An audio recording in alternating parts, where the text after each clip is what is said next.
મિત્રો, જ્યેષ્ઠ માસની પૂર્ણિમાના દિવસે વડ સાવિત્રી વ્રત રાખવામાં આવે છે. આ વ્રતમાં વડ વૃક્ષની અને યમરાજાની પૂજા કરાય છે. સતી સાવિત્રી અને સત્યવાનની પૂજા થાય છે. આ વ્રતમાં વડ વૃક્ષની પૂજા કરાતી હોવાથી આ વ્રતને વડ સાવિત્રી વ્રત કહે છે. તથા સતી સાવિત્રીએ પોતાના મૃત પતિનું યમરાજા પાસે જીવત દાન માંગ્યું હતું. આથી જ આ વ્રતને વટ સાવિત્રી વ્રત કહે છે. પતિના લાંબા આયુષ્ય, નિરોગી જીવન અને ઘર પરિવાર તથા બાળકોની સુખાકારી માટે સૌભાગ્યવતી સ્ત્રીઓ 16 શણગાર સજી વડ વૃક્ષની પૂજા કરીને આ વ્રત કરે છે અને પ્રભુને પ્રાર્થના કરે છે કે હે પ્રભુ, મારા પતિને લાંબુ આયુષ્ય આપજો, નિરોગી જીવન આપજો, મારા ઘર પરિવાર બાળકોની રક્ષા કરજો, સુખાકારી જીવન આપજો. આ વ્રત કરવાથી વડ વૃક્ષની પૂજા કરવાથી ત્રિદેવના આશીર્વાદ પ્રાપ્ત થાય છે. સ્ત્રીનું સૌભાગ્ય અખંડ રહે છે. જીવનના તમામ કષ્ટ સંકટ દૂર થાય છે. આરોગ્ય સૌભાગ્યની પ્રાપ્તિ થાય છે. તો મિત્રો, આ હતું વટ સાવિત્રી વ્રતનું મહાત્મ્ય. હવે જાણીશું વટ સાવિત્રી વ્રતની પૂજા વિધિ. વટ સાવિત્રી વ્રતની પૂજા વિધિમાં પૂજા સામગ્રીનું ખૂબ જ મહત્વ હોય છે. પૂજા સામગ્રી એક દિવસ અગાઉ જ તૈયાર કરી લેવી. સામગ્રીમાં સૌભાગ્ય ચિહ્નની દરેક વસ્તુ લેવાની હોય છે, જેમ કે બંગડી, સિંદૂર, ચાંદલો, મહેંદી, સાડી અથવા તો કાપડ કે પછી બ્લાઉઝ પીસ, તેમજ અન્ય સામગ્રી જેમ કે સૌભાગ્યની નિશાની હોય તે દરેક સામગ્રી લેવી. ત્યાર પછી પૂજાપામાં અબીલ, ગુલાલ, કંકુ, હળદર, નાડાછડી, સાવિત્રી દેવીને અર્પણ કરવા માટે ચૂંદડી, અગરબત્તી, કપાસની દિવેટ, શુદ્ધ ઘી વાળી લેવી, કપૂર, તાજા પુષ્પો, પાણીનો કળશ, પંચામૃત, શ્રીફળ, પૂજા કરાવનાર બ્રાહ્મણને આપવા માટે ચોખા, ઘઉં, યથાશક્તિ દક્ષિણા, આ દરેક પૂજા સામગ્રી પૂજા કરવા માટે લઈ જવી, જે આગળના દિવસે જ તૈયાર કરી લેવી, જેથી વ્રતના દિવસે અમુક સામગ્રી ભૂલાઈ ન જાય. જેઠ સુદ પૂર્ણિમાના દિવસે વ્રત સાવિત્રી વ્રતનું પૂજન કરાય છે. આ પૂજામાં વડ વૃક્ષની પૂજાનું વિશેષ મહત્વ છે. આથી વ્રત કરનારે પૂર્ણિમાના દિવસે સૂર્યોદય પહેલાં ઉઠી જવું, સ્નાન આદિ કાર્યથી પરવારી લાલ અથવા પીળા રંગના વસ્ત્ર પહેરી 16 શણગારથી સજ્જ થવું. ઘરના મંદિરમાં ભગવાન શ્રી ગણેશ ઈષ્ટદેવની પૂજા કરવી. પતિના લાંબા આયુષ્ય માટે પ્રાર્થના કરવી. ઘરની નજીક અથવા કોઈ મંદિરે જઈ જ્યાં વડ વૃક્ષ હોય ત્યાં પૂજા કરવા જવું. સૌપ્રથમ વડ વૃક્ષની પંચામૃતથી પૂજા કરવી. શુદ્ધ ઘીનો દીવો કરી અગરબત્તી કરવી. શુદ્ધ જળ, અબીલ, ગુલાલ, ચંદન, હળદર, કંકુથી પૂજન કરવું. આ રીતે પૂજા કરી બ્રહ્મા, વિષ્ણુ અને મહેશ આ ત્રણેય દેવને પોતાના પતિના લાંબા આયુષ્ય, નિરોગી જીવન અને વંશવૃદ્ધિ માટે પ્રાર્થના કરવી.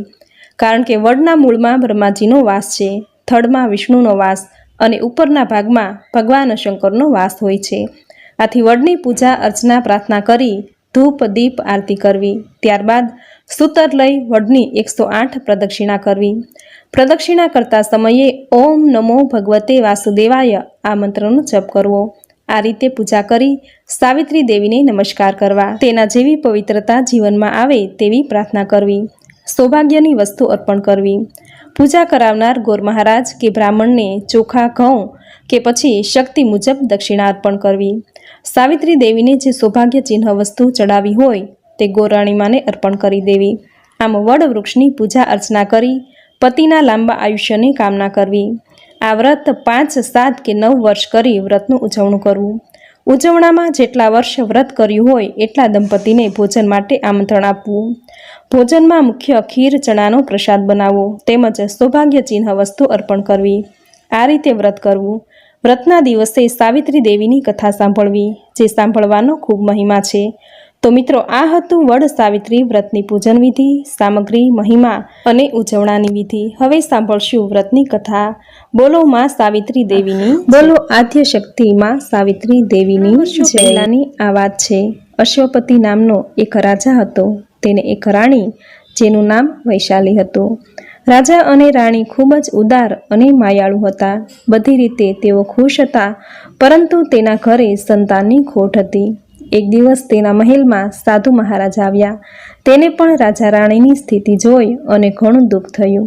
આથી તેણે વાંઝ્યા ભાંગવા માટે સાવિત્રી દેવીનું વ્રત કરવા કહ્યું. રાજા રાણીએ સાવિત્રી દેવીનું વ્રત કરવા માંડ્યું. થોડા સમય પછી દેવી પ્રસન્ન થયા. રાજા રાણીએ કહ્યું કે હે માં, અમે બધી રીતે ખુશ છીએ, પરંતુ અમારા ઘરે સંતાનની ખોટ છે. માતાએ કહ્યું કે તમારા ભાગ્યમાં પુત્ર નહીં પણ પુત્રી છે.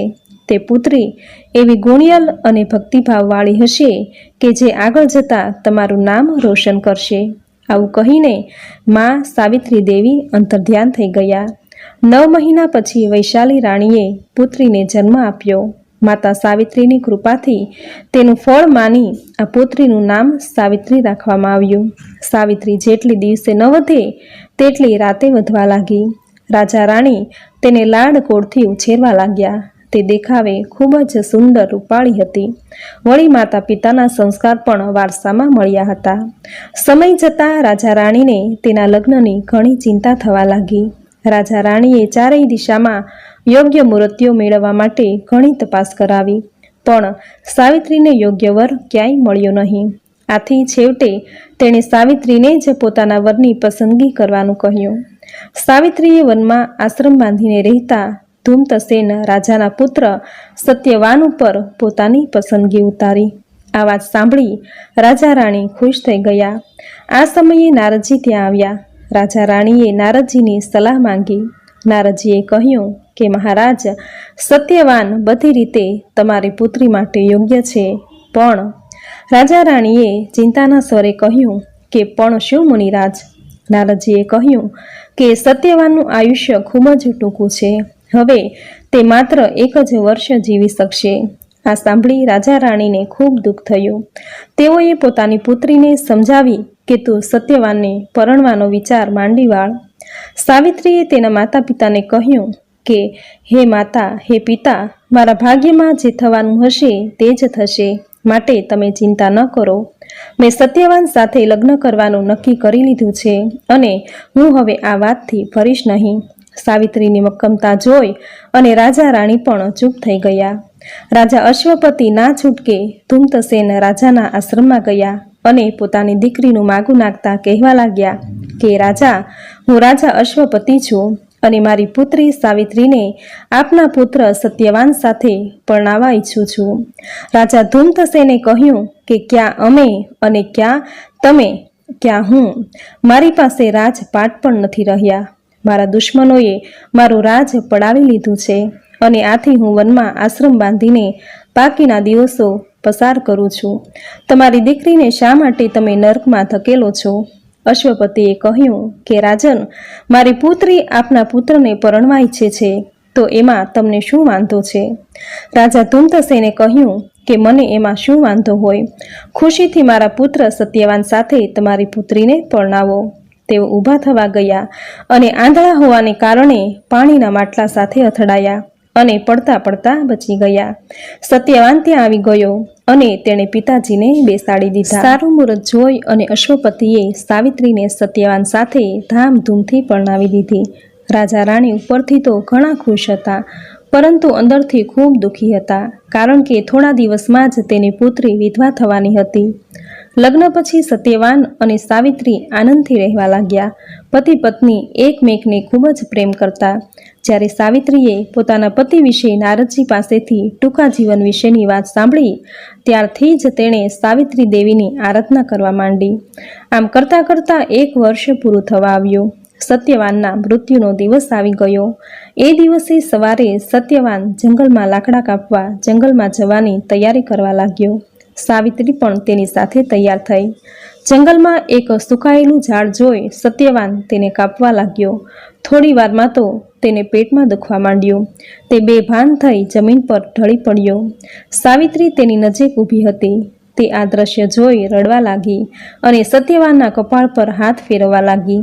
એટલામાં ત્યાં પાડા પર બેસીને એક વિશાળ માણસ આવ્યો. સાવિત્રીએ કહ્યું કે તમે કોણ છો અને અહીં શા માટે આવ્યા છો? આવનાર વ્યક્તિ યમરાજ સ્વયં હતા. તેણે કહ્યું કે હું યમરાજ છું અને તારા પતિનું આયુષ્ય પૂરું થઈ ગયું છે, એટલા માટે તેને હું લેવા આવ્યો છું. આવું બોલી અને યમરાજાએ સત્યવાનના શરીરમાંથી પોતાના હાથમાં રહેલા પાશ વડે તેના પ્રાણ ખેંચી લીધા. સત્યવાનનું ખોળિયું નિષ્પ્રાણ બની ગયું. સત્યવાનના પ્રાણ જવાથી સાવિત્રીને ખૂબ આઘાત લાગ્યો. તે રોતી કકળતી યમરાજની પાછળ જવા લાગી. યમરાજાએ તેને પાછળ આવતી જોઈ અને કહ્યું કે તું શા માટે મારી પાછળ આવે છે?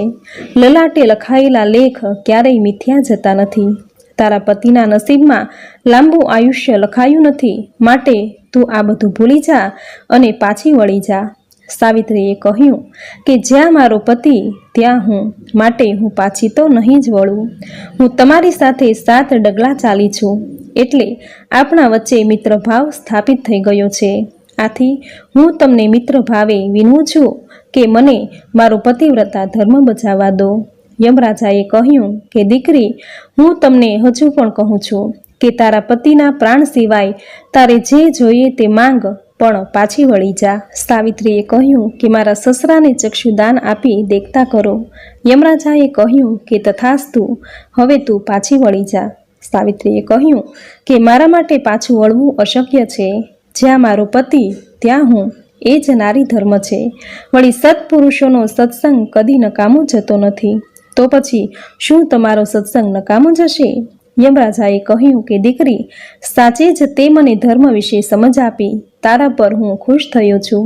તારા પતિના પ્રાણ સિવાય જે જોઈએ તે માંગી લે, હું તને ખુશીથી આપીશ.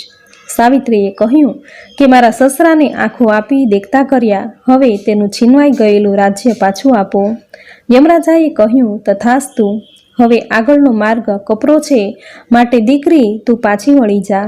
સાવિત્રીએ કહ્યું કે તમે દરેક પ્રાણીને નિયમમાં રાખો છો અને માટે જ તમારું નામ યમ છે. દરેક પ્રાણી ઉપર દયાભાવ રાખવો અને શરણે આવેલાનું રક્ષણ કરવું, તે તમારો ધર્મ છે. અત્યારે હું તમારા શરણે છું, તો તમે મારું રક્ષણ શું નહીં કરો? યમરાજાએ કહ્યું કે દીકરી, તારા પર હું પ્રસન્ન છું. તારા પતિના પ્રાણ સિવાય જે જોઈએ તે માંગી લે. સાવિત્રીએ કહ્યું કે મારા માતા પિતાને પુત્ર નથી, તેને 100 પુત્ર થાય અને તેનો વંશ ચાલુ રહે તેવું વરદાન આપો. તથાસ્તુ કહી અને યમરાજા આગળ ચાલ્યા, એટલે સાવિત્રી પણ તેની પાછળ પાછળ ચાલવા લાગી. યમરાજાએ કહ્યું કે દીકરી, હવે શું બાકી રહી ગયું? જે જોઈએ તે માંગી લે. સાવિત્રીએ કહ્યું કે મારે 100 પુત્રો જોઈએ છે. યમરાજાએ કહ્યું કે તથાસ્તુ, હવે તું પાછી વળી જા અને મને જવા દે. સાવિત્રીએ કહ્યું કે મને 100 પુત્રો થશે તેવું વરદાન તો આપ્યું, પણ મારા જેવી પતિવ્રતા સ્ત્રીને પતિ વગર પુત્રો કેવી રીતે થશે તેનો વિચાર કર્યો છે? માટે તમે મારા પતિને મને પાછો સોંપી દો. સાવિત્રીની ચતુરાઈથી યમરાજા ખુશ થઈ ગયા. તેના માટે વરદાનને ફળીભૂત કરવા માટે સત્યવાનના પ્રાણ સાવિત્રીને તેણે આપ્યા વિના છૂટકો જ ન હતો. તેના વચનમાં તેઓ બંધાઈ ગયા. યમરાજાએ કહ્યું કે દીકરી, હું તારી પતિ ભક્તિથી ઘણો ખુશ થયો છું. જા, તારા પતિને જીવત દાન આપું છું અને તેનું આયુષ્ય વધારી 400 વર્ષનું કરું છું. ખુશીથી તારા પતિને લઈ જા. આમ આશીર્વાદ આપી યમરાજા ત્યાંથી ચાલ્યા ગયા. સાવિત્રી પોતાના પતિનો દેહ પડ્યો હતો ત્યાં ગઈ અને તેનું માથું ખોળામાં લીધું. એટલી વારમાં સત્યવાન આળસ મળીને ઊભો થયો. સત્યવાનને સજીવન થયેલો જોઈ સાવિત્રીની આંખમાં આંસુ આવી ગયા. સત્યવાને પોતાના સપનમાં જોયેલી બધી જ વાત સાવિત્રીને કહી. જવાબમાં સાવિત્રીએ બધી જ હકીકત પોતાના પતિને કહી. આમ યમરાજાના વરદાનના પ્રતાપે સત્યવાનના પિતાને આંખો આવી અને ગુમાવેલું રાજ્ય પરત મળ્યું. સાવિત્રીની માતાએ 100 પુત્રોને જન્મ આપ્યો અને પોતે પણ 100 બળવાન પુત્રોની માતા બની. આમ બધે જ આનંદ છવાઈ ગયો. હે સાવિત્રી માતા, તમે જેવા સતી સાવિત્રીને ફળ્યા, તેવા જ તમારું આ વ્રત કરનારને, વ્રતની કથા વાંચનારને, સાંભળનારને, કહેનારને સૌને ફળજો. સૌની મનોકામના પૂર્ણ કરજો. સૌનું સૌભાગ્ય અખંડ રાખજો. જય સતી સાવિત્રી માતા. તો મિત્રો, આ હતી વટ સાવિત્રી વ્રતની કથા. ભારતીય નારી પોતાના અખંડ સૌભાગ્યના રક્ષણ માટે આ વ્રત કરે છે. આ પૂજામાં વડલાની પૂજાનું ખાસ મહત્વ છે, કારણ કે વડલો એ મૃત્યુલોકનું કલ્પવૃક્ષ કહેવાય છે. તેના મૂળમાં બ્રહ્મા, થડમાં વિષ્ણુ અને શાખામાં શિવ સદૈવ નિવાસ કરે છે.